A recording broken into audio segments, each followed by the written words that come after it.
Now, we talked a little bit as we kicked things off this morning about differentiating automotive brands and how that is changing. You do that by not just telling people what your brand is, but telling each person what your brand is to them. You're starting to see the seeds of that already as Ford or some other brand may mean something different to one consumer than it does to another, and do so increasingly widely and disparately going forward. So let's hear now from what arguably is the largest messaging platform in the world right now for brands, Facebook. Please welcome the head of automotive in the U.S. for Facebook, Stephanie Latham.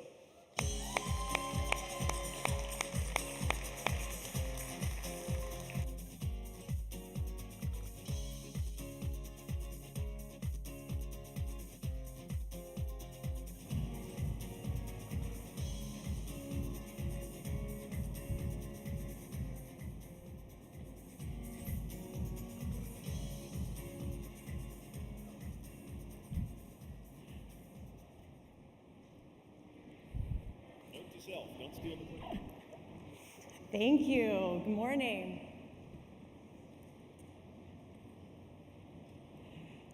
$379 million. That's the number of new vehicles this industry has put on the road around the globe in the past 25 years. And we've been doing this for over a century. As I was thinking about the theme for today, mobility, it's only natural that it took me back to the Model T, which when you think about it, and I've already heard this morning, it truly was the original mobile device. Though on the surface, just a machine to take us from point A to point B. What the automobile really did was give us a sense of freedom that permeated throughout our culture and changed everything. How we like to be entertained, where we shopped, where we live, even our own sense of personal identity. And today, in fact, many of us still consider our car to be an extension of ourselves, spending over 46 minutes a day in our vehicle. This original mobile device was about us and how we connect to the things that are important.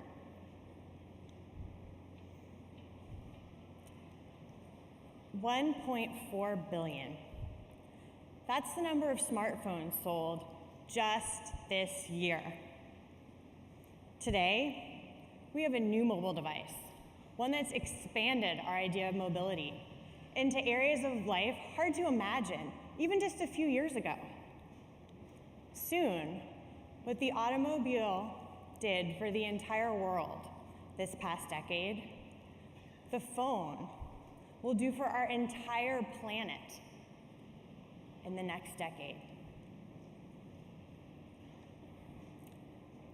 And central to all of this is people.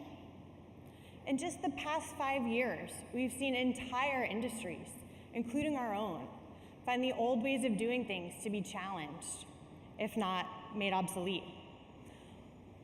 Companies like Uber, Airbnb, brands like Dollar Shave Club, even payment systems like Venmo could not and would not exist without mobile. Like the cultural change the automobile created, mobile is not just a machine or a device. Mobile is a consumer behavior. We're actually changing how we shop, how we act, how we learn, and how we connect with one another. And at Facebook, people and connecting them is core to everything we do. 1.8 billion of them globally, to be exact. 20% of all time people spend on mobile is with us. And it gives us the unique privilege of watching the evolving state of human behavior in real time. What we're learning allows us to create experiences that people care about, and then build the bridges that connect them to the brands that they love. Brands like yours, So when we look to the future, the big opportunities, I believe, are at the intersection points. The places where mobility, people, brands, technology all converge. It's already happening now. And I think it has some interesting implications that will have a huge impact on this industry that I'd love to share with you today. The connection of everything.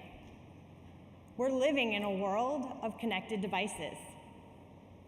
They're moving far beyond just the phone to all of our everyday items, including our car. They're more powerful than the first lunar module, and 1,000,000 times as fast. It's created nomobiphobia, the fear of being disconnected, now a real diagnosis. In fact, recent studies show that young people consider Wi-Fi and batteries to be more essential to their well-being than even food and water. And our need to be connected manifests itself in our behavior. The average adult touches their devices 5,000 times in a 24-hour period. And anyone in the audience with teenagers might even observe that number to be higher. What it's created is a consumer completely in control. And it's almost as if the phone has become the remote control for life. There's a growing expectation that we can create a world that is on and a world that is off. We can summon things toward us or make them go away. But because no two smartphones are exactly alike, my phone is uniquely mine. It's filled with my photos, my messages, my apps, and insight into how I navigate every day. So when I take my phone and bring it into my car, and the two mobile operating systems merge, that's where the magic can really happen. Suddenly, I'm able to transform that 46 minutes I spend in the car every day into what I want it to be, what I need it to be, what I imagine it to be. I can get an alert from my connected refrigerator, reminding me I'm out of milk, and then get routed not only to the closest grocery store, but also the best parking spot. I can get a reminder that it's almost my husband's birthday from my car's mobile personal assistant, and then automatically make a reservation at his favorite restaurant for dinner. And I can even fly through the drive-ins or the gas station just by activating my mobile payment system. And then one day, I hope soon, I can actually catch up on some sleep and kick back and let my car do the driving. A parent with young children's dream. But whatever the future, these two devices will be what takes us there. The experience and on-demand economy. The mobile connection has enabled a sense of freedom from consumers, where they can make things happen at a touch of a button. The idea of buying things to fill a house or saving up for big purchases like a car is shifting for many consumers, especially the young ones. In its place, we're moving to an experience economy, one where consumers value experiences like memories over things. And we seek out brands that help us tell these stories. Unlike previous generations, younger consumers would rather save up for a cooking class, an adventure, a timeshare, rather than buy a car or a home. Replacing this is a desire to share or to subscribe. And analysts predict that 35% of global Fortune 2000 companies will generate revenue from subscription-based services in just the next few years. Now, of course, this isn't news to anyone in this room. Many of you are already experimenting with this idea. But it presents us with a tremendous opportunity to rethink our industry as one that creates lifestyle experiences that people belong and possibly subscribe to, not just one that builds big machines people save up for. Virgin is a great example of a company that's already diversified their portfolio, extending into all aspects of life, from products and services to retail, music, vacation, and of course, transportation. And one day soon, space.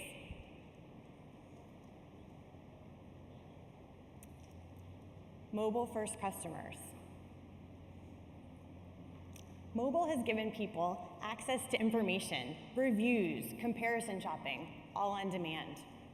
In fact, 46% of all shopping journeys include mobile. And 50% of mobile-first auto buyers, millennials and Hispanics, report that they do most of their vehicle research on their phone.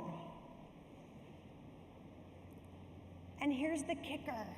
76% of these mobile-first car buyers know the exact model they want before even walking into a dealership. But of course, we can all see this coming. 62% of mobile-first auto customers told us if they could complete their entire vehicle purchase process online, they would. But this isn't just happening in our industry. Macy's just closed another 100 stores. Stores selling merchandise that customers are now increasingly buying online. Grocery stores continue to report declining sales. Certainly not because we've stopped eating, but because we're increasingly ordering food to be delivered to our homes.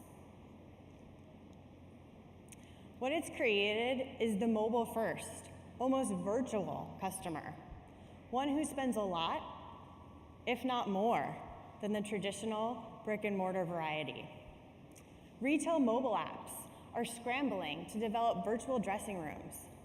And companies like IKEA and Sherwin-Williams now allow customers to see how their living room would look with augmented reality furniture or the latest color of paint, all seen with an ordinary smartphone camera. And of course, the car buying experience can't be far behind. Many of you are already experimenting and leveraging Facebook's 360 video, which allows your customers and prospective customers to virtually experience the inside of any vehicle just by moving their phone. And it's not surprising, with the advent of virtual reality, that our research has shown 59% of auto buyers would like to see a virtual product demo replicated in VR. And another 40% would like to take a virtual test drive. The big question for us as we think about the future, does it matter if we sell as many, if not more cars in the future without ever actually meeting all of our customers? I have one last big number for you today. 310 million. This is the number of customers Amazon had in just first quarter of this year. I think it's safe to say they didn't meet very many of them.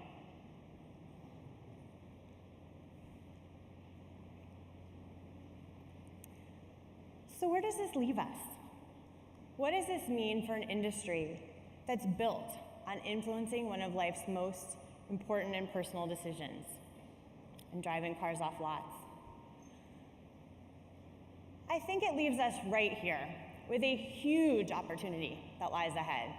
We've already been inspired by so many of you, whether it's been leveraging Facebook Live or truly understanding the need to reach your customers and prospective customers where they're already spending their time on their phones. As we look to the future, keeping people and keeping mobile at the core of your strategy will definitely help you drive success and drive cars off lots. We're already seeing this from brands like Lexus, Acura, Toyota, GM, BMW, and so many more.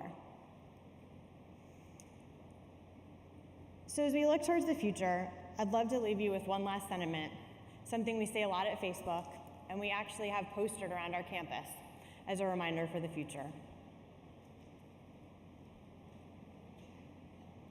Proceed and be bold. Thank you.